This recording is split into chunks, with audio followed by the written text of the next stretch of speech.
we here?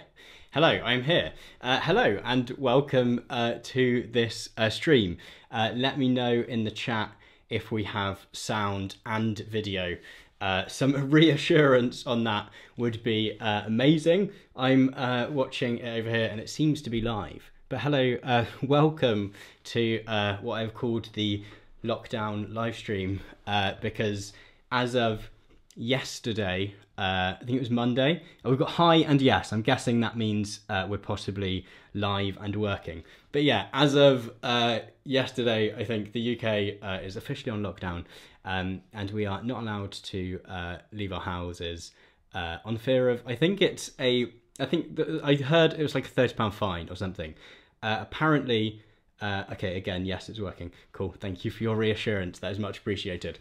I've heard something about like it's about a £30 fine or something, but I can go for, we are allowed to go for a single run a day, which I have yet to take the government's offer of, and to go to the shops, which I have done to stock up on a few bits. But yeah, thank you so much for joining me. Oh God, there's 62 people. I was sort of 90% sure that this would just be me talking to a camera for some amount of time between 20 minutes and 90 minutes. Yeah, no, it's absolutely amazing that people are actually here. Doing some kind of live stream was something that I'd sort of had on my radar as something I might do in the future at some point for quite a while, but I didn't really have a vague sense of when I might do it. But when I set up my Patreon page, which I won't plug too much here, don't worry, I'm aware that overdoing that might not be great, but I sort of set it as the goal for 75 patrons, without a clear sense of when that might happen. I thought that might take forever, but we did recently pass 75 patrons, which is amazing. So I do want to say a big thank you to everyone who supports me over there. That is really great. Like it means the world to me that through YouTube I'm able to make the videos that I make and put them out for free. Like that's fantastic, and I love being able to do that so that absolutely anyone can access them. But having that sort of stable bit of income that I know isn't going to fluctuate quite like ad revenue does is fantastic. We have some sort of sun coming in over here. I have pulled this curtain with the intention of ensuring that it doesn't like blind everyone from behind. It might blind everyone from the side a little bit for a short while. In fact, I spent a bit of time yesterday evening and today just setting everything up to make sure it would work, sort of using a bunch of the stuff that I have to make videos anyway, to try and convert it into some kind of live stream setup. This camera doesn't actually plug in, it's like on a battery, so it may die, but very flashly, we have webcam as a backup. So earlier on today, when I set up the stream, oh my goodness, this is absolutely loads of comments and lots of people. It's fantastic. When I set up the sort of event for the stream earlier today, I put a comment and was like, drop any questions you've got, any thoughts of stuff we could discuss, just pop them in the chat and I'll try and get to them when we start the stream. It turns out that YouTube doesn't actually hold chat comments for the 7 hours or whatever it's been since I set up that thing. But since I noticed it started deleting them, I started jotting some down. Can we expect a dog cameo, says Dead Vinny. No, I'm afraid not. We don't have a dog or cat or any pets at the moment. I used to have goldfish, which I really enjoyed having. Well, no, we don't have pets at the moment. Apologies. No animals will be appearing in this live stream. So yeah, I've jotted down a whole bunch of questions. I've got a few here, and then I will go to this chat, which has got loads and loads of people in it. Oh God, 94 people watching live. This is wild. And yeah, chat about some of those things. And it's nice. We've got a real mixture of questions and thoughts, some of which address the situation that is currently happening, and some which very much don't. And I think that's probably a nice mixture. I think we're in this really strange place at the moment where sometimes it feels like it's all we ever talk about. And I also think we're in a slightly strange place of everyone trying to have some kind of opinion about what's happening. In fact, and I'm going to now go to my Swish. I'm basically very proud of all the stuff I set up when I was setting up the streaming software. So this first 5 minutes...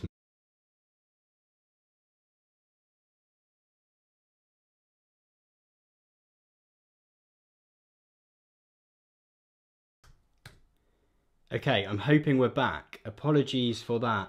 I'm not entirely sure exactly what just happened. Plastic from Lingo has said, I'm going to show it, it's a very mild swear word, that yes, everyone's internet is shite now that people are working from home. Sorry, thank you for everyone who has stuck around. I know we've lost a few people, but we are back. It's back to normal. We're back. Okay, fantastic. I had a very panicked thing there where I ran downstairs to look at the Wi-Fi box. Thank you to those of you who have stuck around. So yeah, I've basically got a whole bunch of questions, and I can't remember exactly what I was saying, but I've got a whole bunch of questions. Oh, I was talking about our sort of need to kind of say something about the thing that's currently going on. It's going to be hard to sort of share my screen now. I'm going to minimize everything else, and I think I should be able to do it. Where we currently feel a bit of a need to all have some kind of opinion over what's going on. Slavoj Žižek has already released a book called Pandemic, which is interesting. Like, I'm unsure how he has any particularly cogent thoughts on everything that's happening at the moment before anything that has settled down at all. But I guess we'll find out. I guess we'll find out what his thoughts are shortly. And I know that's kind of what he does.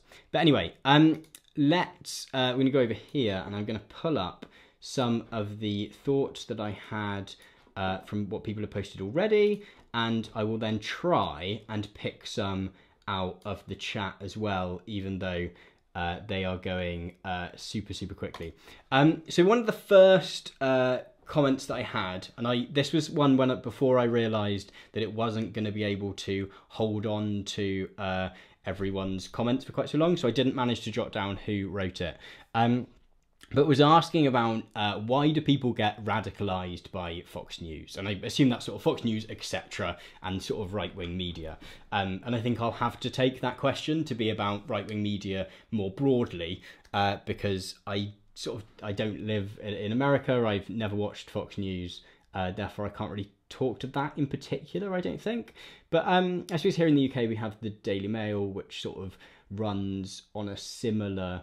has a similar sort of platform of things it promotes. And I think it's really hard to speak to how individuals might get hooked into that kind of thing, because obviously everyone's sort of reasons for getting wrapped up in the sort of worldview that stuff like Fox News or the Daily Mail presents is going to be different. It's going to rely on their circumstances. And although I think we try to generalise about lots of people quite a lot of the time, I'm not entirely sure that's 100% possible.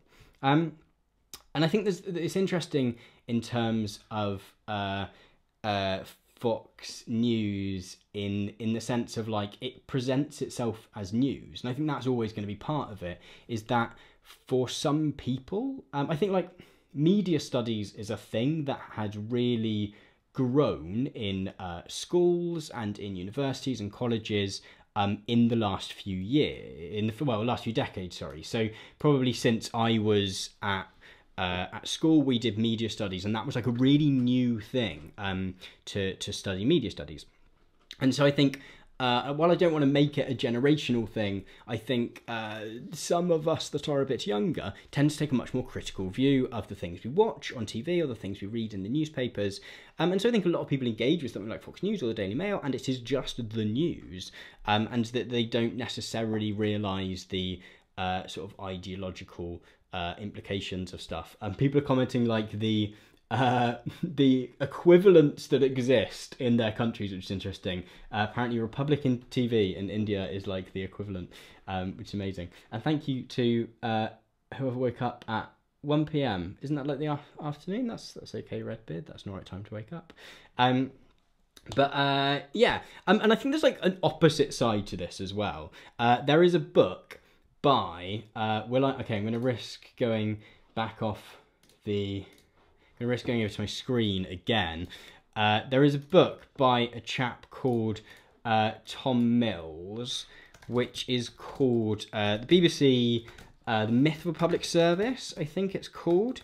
And so the BBC is often like presented as like the opposite of a Fox News, say, right? Because it is here we go, the BBC Myth of Public Service. BBC is often presented like the opposite of Fox News, right? So there's laws in the UK that broadcast television and sort of television news and possibly radio, although I'm not sure that's the case, has to be sort of free of bias in some way or another. So it has to present like two sides of everything. But there's sort of kind of two sides of this where, and this has been particularly clear, I'm going to try and get back over here if I can. Particularly clear with like climate change, where actually every time the BBC has had someone on, like a climate scientist on to talk about climate change, they've also had like a climate change denier on to talk about why climate change might not be a problem. And I think that's as much of a problem as the opposite thing, right? Because actually what we don't want is for the news to present us with two sides of things where there just isn't two sides. Yeah, someone's suggesting manufacturing consent by Chomsky and Edward, I can't remember. Which yeah, very much talks about this idea, and it talks about the way in which there's also like a really good interview with Chomsky and Andrew Marr, who is a BBC reporter, right? So works for an institution which sort of claims to be non-ideological and to present no bias whatsoever. And he sort of says, do you think that I, subscribe to all these sort of right-wing or, relatively right-wing views then?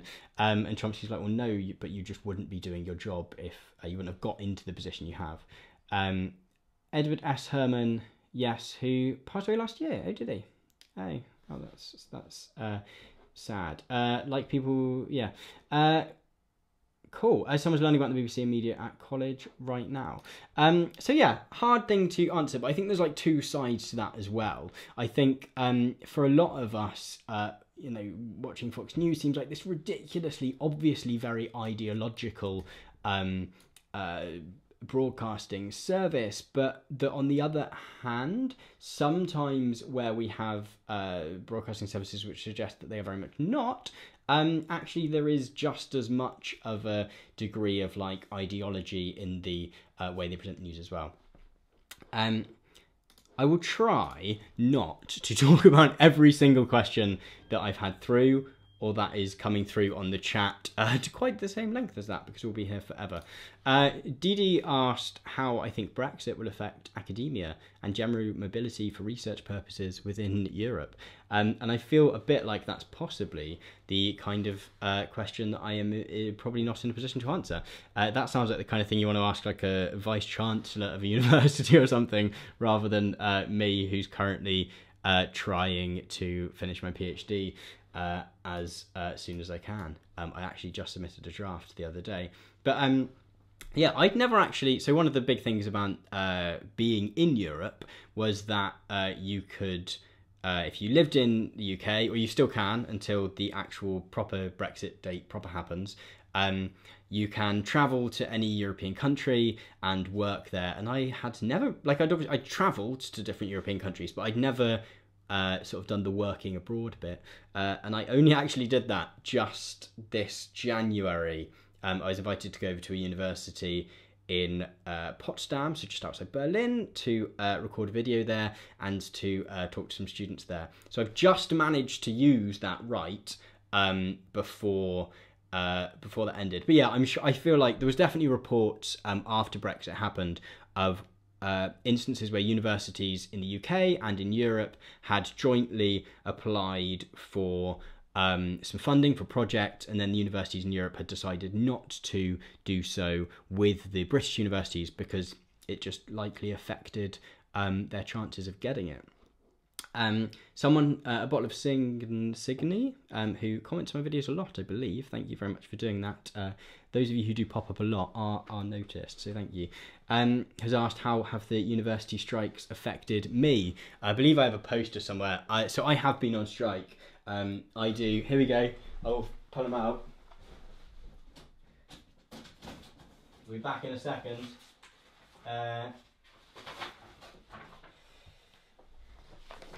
Here we go. Here is my UCU propaganda.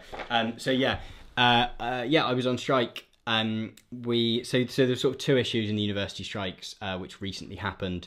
The first one was pensions, which was very much what the strikes last year were about as well. So it was about the USS pension fund, which is where lecturers get the sort of pension fund for lecturers, but also for administrative staff and lots of other people that work at universities as well. Was solidarity, Tom. Thank you very much. Was sort of they were threatening to increase the amount of part of the wage that people had to pay in. I actually do so I don't do a huge amount of teaching. I teach on one module, and sort of 10 or something % of your wage packet going out to pay for a pension is a lot of money. And the valuation was dreadful. It was all about how so it was all, they wanted to have more in the fund in case all of it collapsed, or all of the universities ever collapsed. So I went to I've been on strike, and it's really sad. I really don't like not teaching. I really like my students, and I like working with them, and I like chatting with them about lots of ideas. And so it's never an easy thing to not be to not be in and teaching. So yeah. And a bottle of Signy again. I said I haven't been to uni for like 5 weeks, first because of the strikes and now because everything's online. And yeah, me too. I was obviously off because I was striking, and then we're now teaching entirely digitally, which is I think I'm kind of in a good spot, because I obviously do this a lot. And I think I would say those of you that are at university, your lecturers are probably currently working very hard to try and take all of the stuff that they do and put it online. It is actually really difficult. It's very specialized. Like, there's a reason that places like the Open University have been doing it for like decades and are now very good at it, is because it's specialist, right? Doing things online. Sort of a lot of discussion about coming on from the Fox News thing, actually. Someone saying about Fox News is allowed to be sort of interesting with the facts because it's officially registered as entertainment. Although I think there did used to be laws in America, I believe I'm correct in saying this, which meant that broadcast television had to be the same as in the UK, where it has to be sort of balanced. I'm pretty sure those don't exist anymore. Maybe anyone that knows more about that than I could let us know in the chat. That would be amazing. Shall I see any more questions? I'm going to work through my list of people who got them in really early, because I'm really appreciative that some people popped some stuff in the chat like hours and hours before it began, and hopefully some of you have popped back to see what we're talking about those. Ian talked, someone called Ian, I can't remember what your second name was, but thank you for your comment, Ian. This is making the place look untidy now. So I'm going to put it out here. This room is a mess outside of what you can see in the camera, because I wanted it to look tidy and what you could see in the camera. So if it's under the table, it doesn't matter. So Ian asked about a sort of question about sort of developing a critique, and I'm not entirely sure what you were seeking to critique, Ian. Whether it was sort of fit. The vibe I got from the message you left was that it was about trying to come up with some kind of essay or critique of a film or TV show or similar. Yeah, and so it was kind of interesting because I was sort of thinking about how that might differ from other kind of things, you know, if you're writing an essay about like society at large or something like that. And I was thinking about this, and I was thinking actually throughout all of the video essays that I've made, and all the essays that I've written, and whatever the subject matter of those, I think my approach is actually quite often very similar. That actually, you know, it's, and I think I'm lucky that people are generally on my YouTube channel, you lovely people, are usually happy to watch a whole variety of different things, which is nice, so that I can make a video about the general election one week and then 2 weeks later make a video about BoJack Horseman or another TV program, and that's fantastic. And so how I come up with the ideas for doing stuff is generally that something just piques my interest. And I often think, like, if it's that you're putting together an essay or something for like a university course or whatever, I think it's important to follow things that really interest you and make you want to ask questions, because actually if it's that sort of interest that is going to drive you through, like writing an essay, however long, even if it's only like 1,500 words or whatever, is always going to be time consuming, both in the sense of taking up a lot of your time, but also like the fact that it might take you a few weeks or a month or even longer if you're writing like a dissertation. And I think it's really important to find things to write about that are going to really, really interest you. And so, yeah, like when I was watching Sex Education, say, I was watching that and I was like, oh, I'm finding it really interesting that there is the this sort of setting where it's sort of like, all the logic of it is that it's in the UK. Like they have British accents and they talk about things as though they're in England, and then the aesthetic of it is very American, and that sort of just dissonance just sort of, I don't know, I was really interested in that, and so I went and did a bunch of reading about it, and yeah, and just the fact that I'd had that thing where I was like, it sort of niggled at me a little bit, meant that I was, you know, willing to put in the time, I suppose, to do all the research. Although always at some point during the editing, I become less certain of whether the videos that I'm about to put out are about to be a hit. I'm currently halfway through editing Friday's video, which I'm like in two minds as to whether people are going to be interested in watching it. It's sort of about academic writing and how it can be a bit boring, and slightly a defense of that. But that should be out on Friday, unless I get coronavirus, which hopefully I won't. And then Hillary asked, did I have any literature recommendations? Which was a lovely question, because yeah, we're going to have time. And I think, I'm going to come over here so I can find my list of things I've read. I've started keeping a bit of a list of books that I've read, although I'm listening to a lot of audiobooks at the moment, rather than always doing sort of reading. Although I'm hoping that now that I don't have to do lots of walking to places or getting the train to places, and I'm stuck inside, that I might just chill and do a bit of reading. I do think, however, though, you are under no obligation to use lockdown time as time in which you read all of world literature. You do not have to do that, okay? But some recommendations.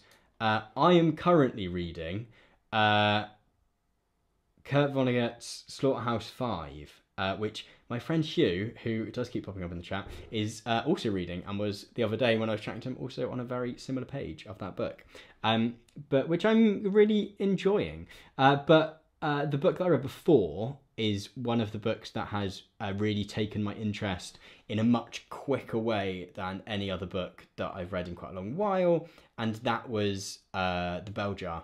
It's sort of, we'd had it on our shelf in the house for ages and ages and ages, and I'd just not picked it up to read it. And then I got the audiobook and started listening to it, and it's really good. It's really good. Someone said this will make up for the lack of Friday seminars. Does that mean it's someone that I teach on a Friday? Hello, if it is. Lovely to see you. I would see you on the online Friday seminars that we have. That we have booked in. Maybe it's not though. But anyway, yeah, so yeah, the bell jar I absolutely adored. Hello, Hillary. Oh, I'm glad you came back to hear me give you some answer. It's actually really engaging. So I thought, so my preconception of reading The Bell Jar by Sylvia Plath, for those of you that might want to go away and read it and maybe haven't heard of it, was that it's sort of got a bit of a reputation as like a depression novel and a novel about being really, really, about mental health and being really, really sad. And then when I started reading it, I was like, oh, actually, no, this is not like that. There's actually really good fun, and I really like the really enjoying the characters, and I think it's gonna be all right. I think it's gonna be all right for this young woman. And then it does take a turn, and it is very, very sad. But it's really, really evocative thing. Yeah, lots of people are saying that they really enjoyed The Bell Jar. Sam and the numbers and letters. And then Adrian saying, had the same experience with The Stranger by Camus, which I've not read. But yeah, so I would absolutely recommend The Bell Jar. I'm very much, so for a while I did a little series called How to Read It, which was slightly ironic. It wasn't like that I was telling you how to read these particular books, read them in whatever way you like, but where I gave a little bit of context to some like classic bits of literature. Yeah, the sort of thought behind that was that we often come to some of these books with really like lofty ideas and sort of almost a bit scared of them, that they're going to be like, that they're these great works, and that we're not going to understand them. And actually a lot of books that you read as soon as you get through the first couple of chapters are not like that. I always think like A Tale of Two Cities is always a really interesting example, because it's basically, although it's got this sort of like political overtones of it, part of it is a slightly trashy adventure story. And like some of the twists and turns of it are slightly ridiculous. But it's like a classic, and I love that book as well. But yeah, The Bell Jar is my current recommendation for literally anyone who asks me of things that I am reading. Let's have another look at what... Oh, that's my computer screen. Don't want to do that one. Oh, someone reading Stuart Hall's autobiography. I didn't know that existed. But Stuart Hall, for those who don't know, is a cultural theorist who I think I've discussed in passing in a bunch of videos, although not done a video on himself. I think I'd like to at some point. He writes a lot about sort of the act of representation and what does it mean to represent something in media, in film, etc. But I might make a video about his work at some point.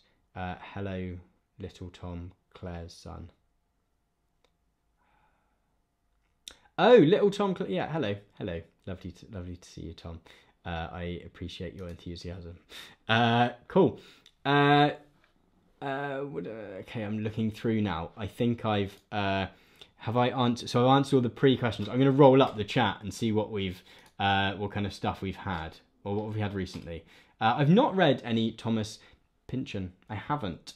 Gravity's Rainbow is sort of on my list. Although ages ago I started reading Infinite Jest, and that's sort of that era. Sort of from that kind of era and that kind of style. I mean, I've not read any Thomas Pynchon, so I don't know particularly what the style is, but that is the current book that I need to go back to, because I actually sort of really enjoyed that while I was reading it, I think, and then I'm not entirely sure why I stopped, so maybe I wasn't reading it. Anyway, all this that I've been saying about classic books, the only one that I really can't stand is Moby Dick. I've sort of half given up on that one. I was meant to be reading that, and it's just not very... It kind of starts as an interesting, fun, naff adventure tale, and then just sort of goes downhill a little bit. I'm just sort of rolling through the chat now and seeing what people have been dropping in. Someone has got a whole pile of books left to read from the bookshare pile in their apartment reading, which is still all unread. Yeah, I have so many books. Like, I've got on my shelf behind me here, I've got a bunch of books. Some of them are like, these are like academic books that I put here because they're near my desk then and I can quickly get through and find the page. But some of them are like books that I've had on my list of things to read for like ages and ages and ages and I've just not got round to. But I think that's the same. Everyone does that. It's fine.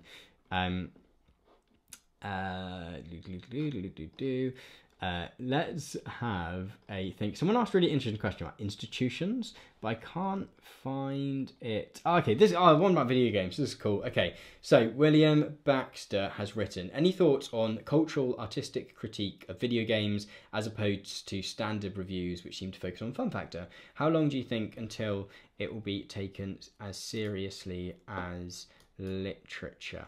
I think there's sort of some work. There must be scholarly journals which write about video games from a point of view of sort of, you know, from a similar sort of critical theory or whatever lens that that I tend to talk about, like films and TV and stuff on my channel. And I think, I mean, there's a lot of stuff on YouTube where people actually engage with stuff on that level. There's a really, really interesting video, which I really enjoyed, on YouTube about sort of the politics of Call of Duty. I think it's called like Call of Duty is not political or something,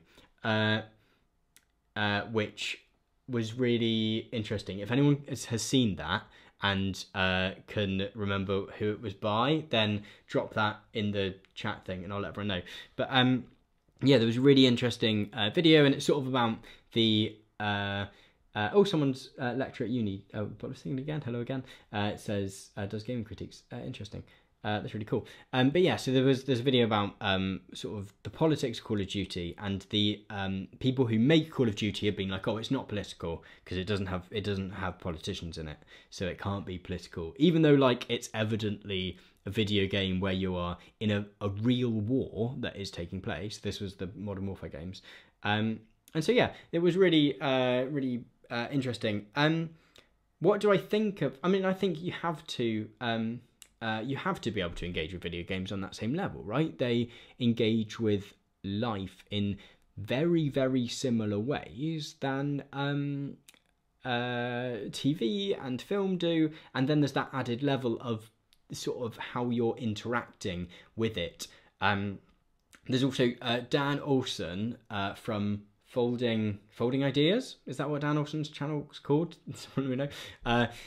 Has got a really good video about Minecraft and colonialism, whereby it's all about sort of, you know, he was playing Minecraft and then realized that he'd built this village somewhere and therefore started taking people from one place to another, and sort of just not suggesting that that is in any way like at the heart of Minecraft or overly encouraged by the people, by Microsoft or whatever, but just like acknowledging that that is something that you can do in the game, and that as he was playing, that was something that he was drawn to doing, was really interesting. So yeah, the added level of like playability is really interesting.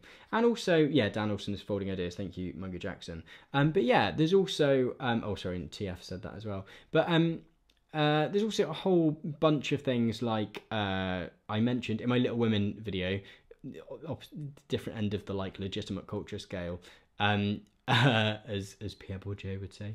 But I mentioned the Philosophy Tube video about Jim Sterling. I haven't watched much of Jim Sterling's work, but where Oliver Thorne talks a little bit about sort of materialism and approaching video games through a materialist lens, and there's also a whole bunch of videos about that you might want to check out. I think again there's a Dan Olsen one where he talks about Fortnite, I believe. Is that one where he's like, this is not a game, it's a shop or whatever? I can't quite remember. But yeah, I think we totally can engage with video games in a similar level.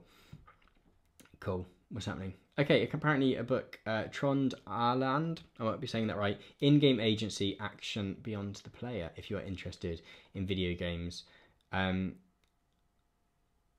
wonder, I'm not sure if, was it Richard that answered the original question? I can't remember, or whether this is a follow, or whether there's someone else following up. I wonder if criticism of games should or even could stop being concerned with fun.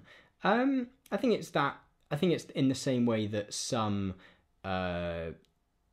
literature about film is engaged with, is it enjoyable and in what way is it enjoyable? I think there will always be a section of scholarship surrounding video games which is interested in that. I think it's about more than it being fun, though. It's going, why do people experience the emotion of fun as they play it, and what constitute, you know, how does the game constitute fun in that way?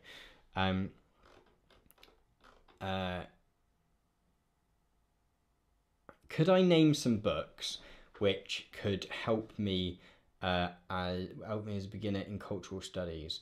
I'm trying to think of some really good, like, I did a list on Patreon a little while ago where I made a little list of stuff for people. I'm trying to recall in my head what that was on that. So I think Mythologies by Roland Barthes was on there.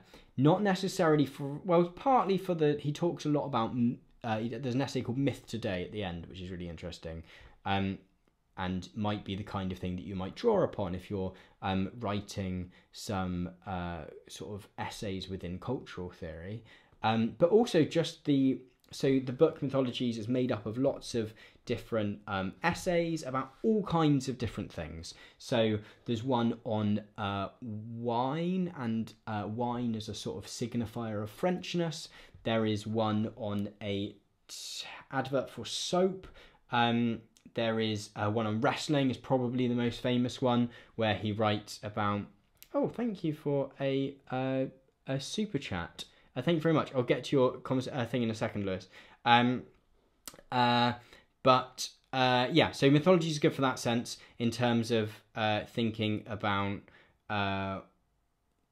just some examples of different essays approaching different things from a critical lens. I also think Beginning Theory by Peter Barry is something that I draw on relatively recently when I'm writing my videos, where I'm putting together my videos. It generally has some good introductions to stuff like post-colonialism, etc. I don't know if it has a feminism chapter, I can't remember, but cultural materialism, etc. It explains a lot of things in different ways than I would, and comes to some different opinions about some stuff that I would, but I think it's generally a pretty sound introduction to some stuff. Cool. Lewis Beach, thank you very much for the super chat.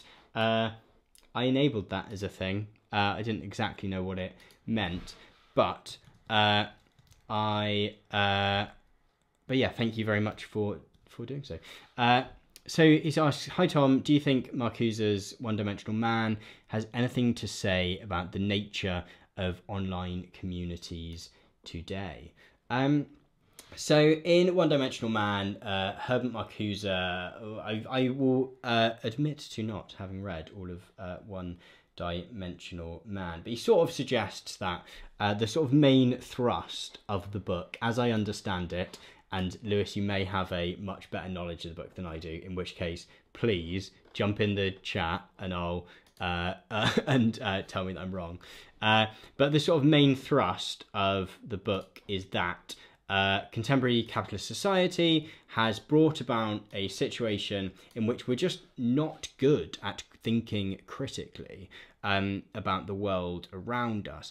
And as I understand it, again, jump in, tell me I'm wrong, Lewis, if I am. But a big part of Marcuse's thing is about the sort of conflation of the economy with the state, which is a similar idea that exists in Guy Debord's Society of the Spectacle as well.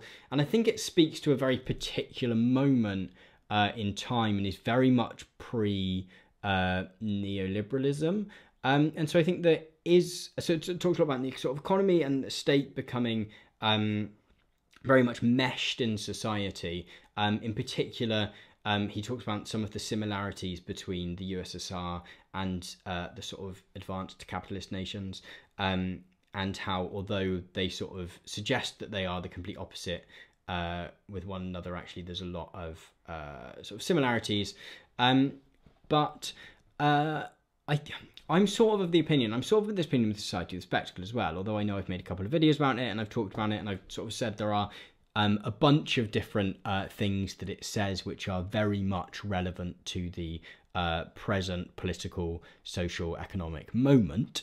It is also slightly different in that we are past that period. Those of you who watch my video on neoliberalism and the sort of particularly like the Thatcher and Reagan sort of bringing of the market into sort of privatization and very much lessening the power of the state, and that process of governments just becoming less and less powerful in comparison to multinational corporations. And I think we're in a slightly different place now from when some of those books were written. Martin's talking about sort of state capitalism. I'm not sure we're in that place of state capitalism anymore, because we're very much in a place where the state doesn't do much.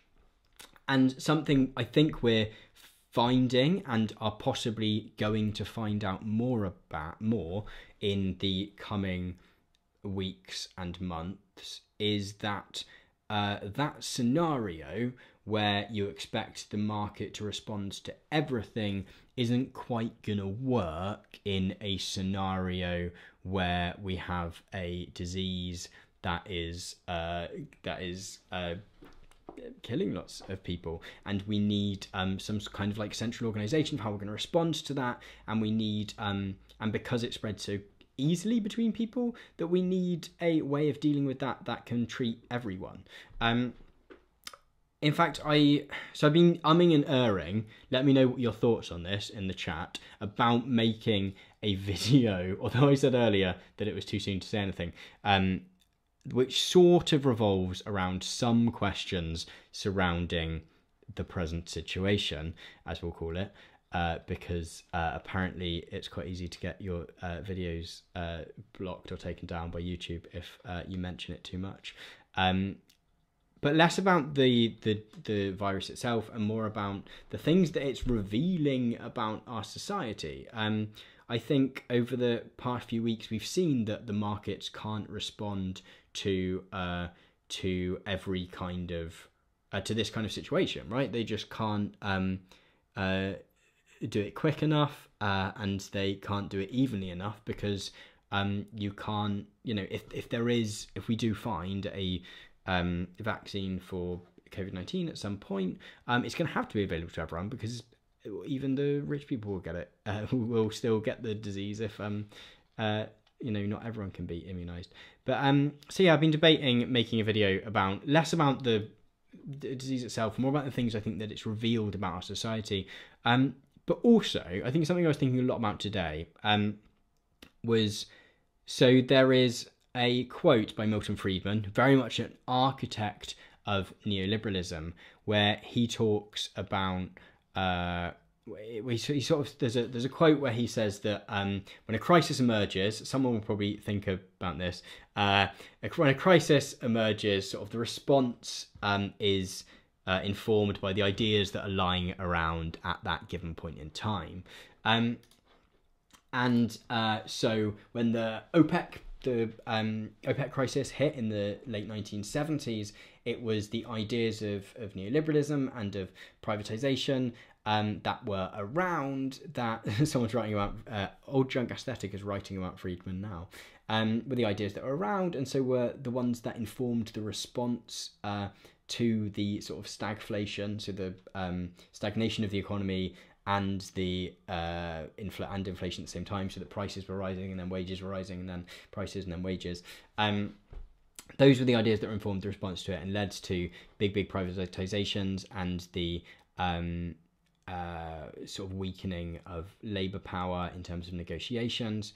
And although the Labour Party did not win the general election in the UK in December 2019, there is a strong possibility, probably a likelihood, that Bernie Sanders does not win the Democratic nomination for President of the United States, but that the fact that all those ideas have been pushed into the political mainstream over the past 4, 5, 6 years has led to a scenario in which, you know, we had what we thought was the most right-wing conservative government in decades and decades and decades, and they've been doing things like giving everyone who's employed 80% of their wages during the coronavirus crisis, which is madness, and I don't think would have happened in quite the same way had ideas like universal basic income, say, being talked about for so many in the past few years. It's amazing that there are still 84, 85 people watching. I don't know if this is something I'm going to do more regularly or not. I'm not sure. I didn't expect this many people to watch. But if it does sound like something that you would be interested in me doing again, then do let me know. I think what I'd be likely to do is to set up a different, like a Tom Nicholas 2 YouTube channel or something like that, because I know that doing live streams and stuff doesn't always help the your other videos.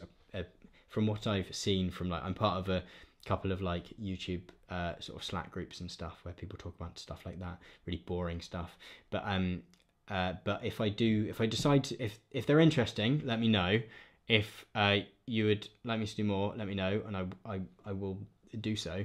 But I will, and if I do, I will possibly set up a different account that I can do them from, and I will point you towards that at some point. Cool. I'm just looking back to interesting. Adrian Loma, definitely do it again if you can. Oh, thank you, Sam. That's really cool. It's been really super interesting, Bob.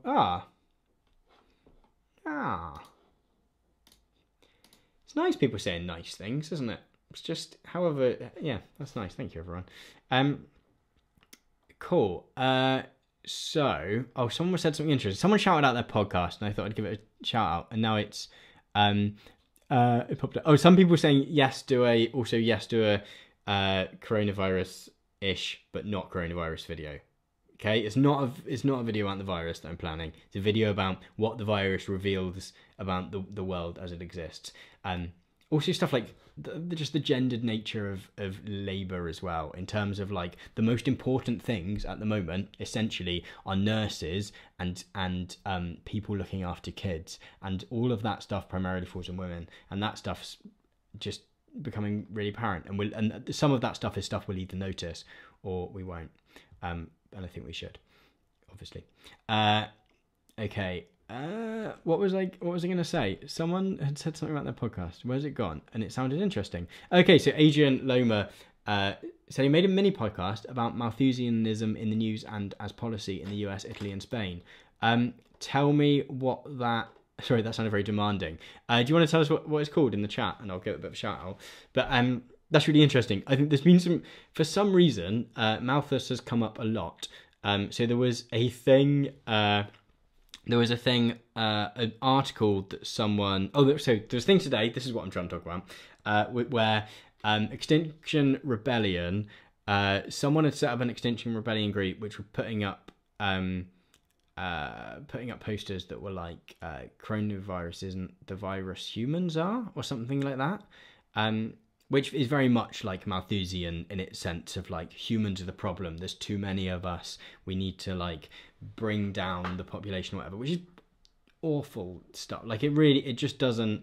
A World to Win has summarised Malthus by saying we should genocide the poors so they don't breed like rabbits. Bruh. Yeah, pretty much. And tries to write it out in a very scientific way. It's interesting. I've been another video that I'm half planning, which will probably hopefully involve an interview. I mean, it was going to involve an interview. So the video that I'm planning, start that again, was all about Thomas Piketty's book from a few years back, 2014, I want to say, Capital in the 21st Century. So there is a film that's coming out, sort of based upon that, which engages with some of the ideas. It's a lot more... It's essentially a story of inequality. It's a film about inequality, essentially. It doesn't necessarily dig into some of the really hardcore stuff that Piketty talks about in his book. And I was going to be making a video about that film and hopefully chatting to Corona is the cure, humans are the virus. Thank you, Lewis, for popping that up and for doing some rolly eyes. Absolutely. I was going to be making a video of that, and he talks about Malthus a lot in that, because actually he was one of the first people, early people, to write about inequality. His solution to it was just blooming awful. But yeah, a lot of that's coming up, and I think a lot of, I want to, again, a further video idea. I'm sort of giving away all of my ideas for future videos here. So don't be surprised if you see some of these, and don't be too disappointed if you never see some of these, because I quite often have ideas for videos that just never actually emerge because I shelve them at some point along the way. But another idea was, yes, as DB has just said, an idea about could I maybe talk about ecofascism more generally sometime. What I'm particularly interested in was, I remember the announcement. So Tesla has always kind of interested me from a weird distance. This thing where, like the Elon Musk Tony Stark thing has just always fascinated me in some way. I mean, there's no real. I don't think Elon Musk was famous enough at the point where the first Iron Man came up that character is necessarily built around him.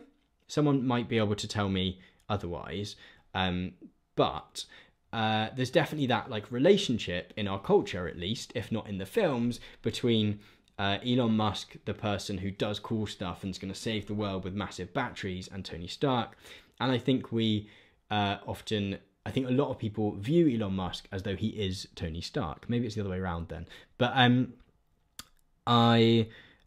so Tesla's always fascinated me anyway, because doing a good thing, right, in some senses, of making like electric cars. We need electric cars because we can't keep burning oil in the way that we are.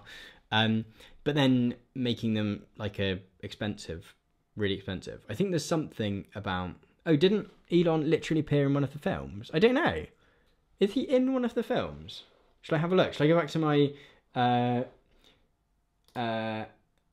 screen version where I've not actually used, that I spent a little while putting together? I'm gonna go onto here, and Elon Musk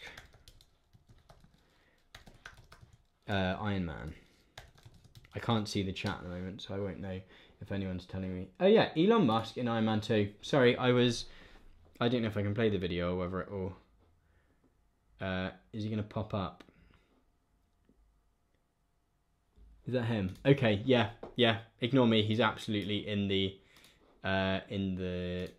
he's actually in the film. So yeah, but that's always fascinated me. But particularly what interested me was the truck. When they brought out that truck, Iron Man debuted in 1963. Oh yeah, sorry. Yeah, no. I know. I'm aware, Mungo, that Iron Man is not like originally from the film, but I think the particular version of Iron Man that the MCU draws upon. But don't dry stream. Was it about to die? Is it relatively stable again now, hopefully? But yeah, so it was the truck that interested me most. Like the idea that everyone is celebrating someone coming up with a solution to climate change that is an armoured electric powered truck, which is really expensive, just seemed madness to me. That seemed dystopian rather than super exciting. But yeah, so, and I think I mentioned that maybe very in passing in a video, but at some point, maybe if they announce another product and I can make it a popular thing, I will discuss it. Oh, someone's asking, have I watched Look Who's Back 2015, a German film about the appearance of Hitler in modern times, and how do you think this would relate to our current times, media and politics, etc.? I've not seen the film, I don't think, but I have read the book. So I very rarely get to say I haven't seen the film, but I have read the book. But in this case, it is true. And yeah, I have. And the book I found really, really interesting. So for those of you who don't know, the book is essentially that it's never really explained how it happens, but Hitler wakes up in the present day, and I can't remember what happens after that. He's trying to get by. I can't remember. I mean, I think the as interesting is Iron Sky. I've always found really, really quite fun, which is someone might remind me if I'm misremembering this, but it's a film about the Nazis, although they get defeated on Earth, are like hidden on the moon. They have like a secret base on the moon, and it's really very, very silly. But then they come down to Earth and they start, like, they try and infiltrate a newspaper office, I think, and they try and, like, infiltrate a bunch of stuff, and everyone's just really accepting of them. And I think there's like a Sarah Palin sort of spoof person in it, I believe. Lewis Beach sort of saying, I think superheroes exist to maintain the liberal status quo. They should be the antithesis of neoliberalism, but instead they preserve it. Yeah, I think it's definitely really interesting, particularly the way the MCU is constructed, and some of the ways in which it discusses some of these issues, particularly just the centrality of Iron Man to it. Although, another video that I might make at some point, but so at the moment, all the people that so I semi-regularly have videos demonetized by YouTube, but then usually once I appeal them, they're fine. But I wanted to make a video about, did I put them somewhere? I really want to make a video about so Nick Spencer's run on Captain America in 2017, I believe, and that very much engaged really interestingly and politically with a lot of these issues. So I'm gonna find it. I've literally, I started writing this and then I've decided not to actually do it too soon, because all the people that deal with demonetization are away, and I know that if I make a video with the term fascism in the title, it will definitely get demonetized. But I have down here all of Steve Rogers Captain America and Sam Wilson Captain America and Secret Empire, so that at some point I can write a video about that. It basically, I am actually live, Ed. I am. Hello, Ed. I am actually live. So yeah, it engaged really interestingly, and some of it. So so basically, Captain America turns out to secretly have been, or gets turned. It's comic book, so it's really hard to explain because everything leads to everything else, and so you have to dig back. Hello, Ed.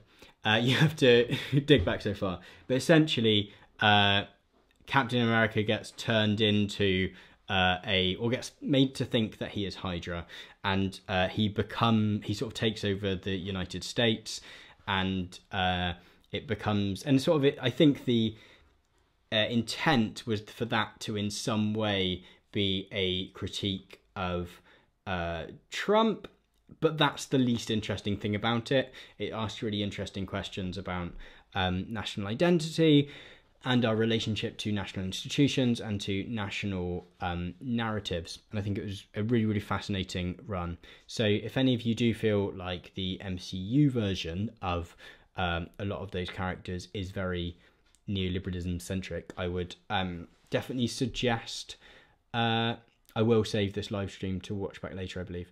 I think so anyway, or I'll put it somewhere anyway. But yeah,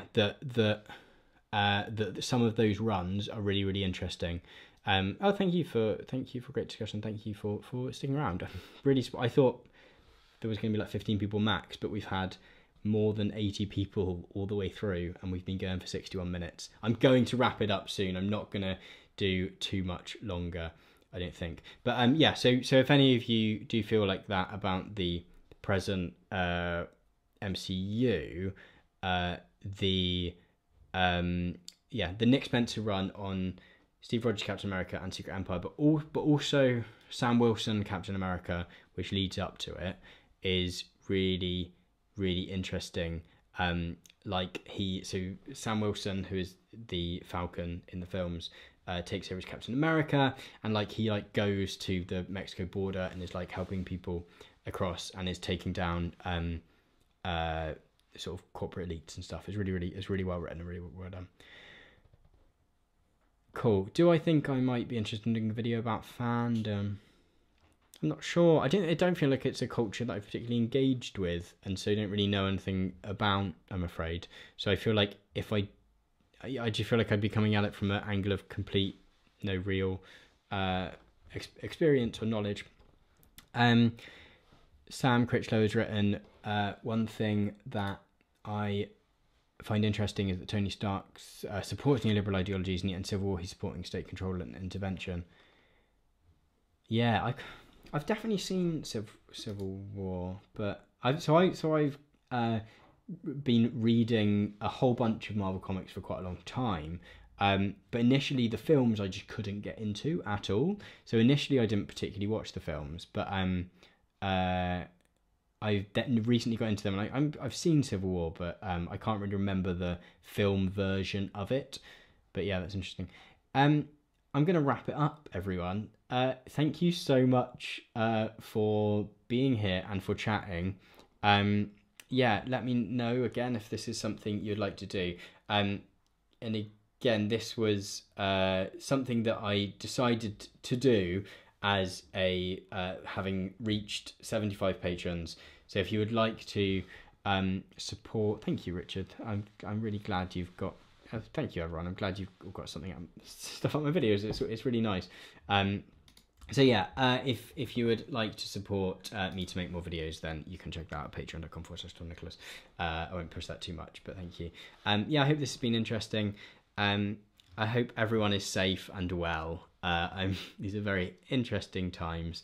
And yeah, and that all of you and your loved ones are all safe and well, and looking after yourselves, staying indoors, washing your hands. But yeah, oh, everyone's just saying nice things. Oh, this is nice. It's kind of weird when you put videos out into the world through YouTube. People comment on them, obviously, but you don't have people together in the same place in quite the same way. And so this is it's great having everyone about. So yeah, thank you. Oh, sorry for anyone that's popped in at the very end just to see me sign off. But thank you very much for watching. Yeah, hope you're all safe and well. And I'm gonna go. Okay, at the end of my videos I always say have a great week, although my videos don't come out every week. But I also don't have an end card to play. So I'm just gonna go back to the pre-stream one. But thank you so much all for watching. Thank you very much. Goodbye.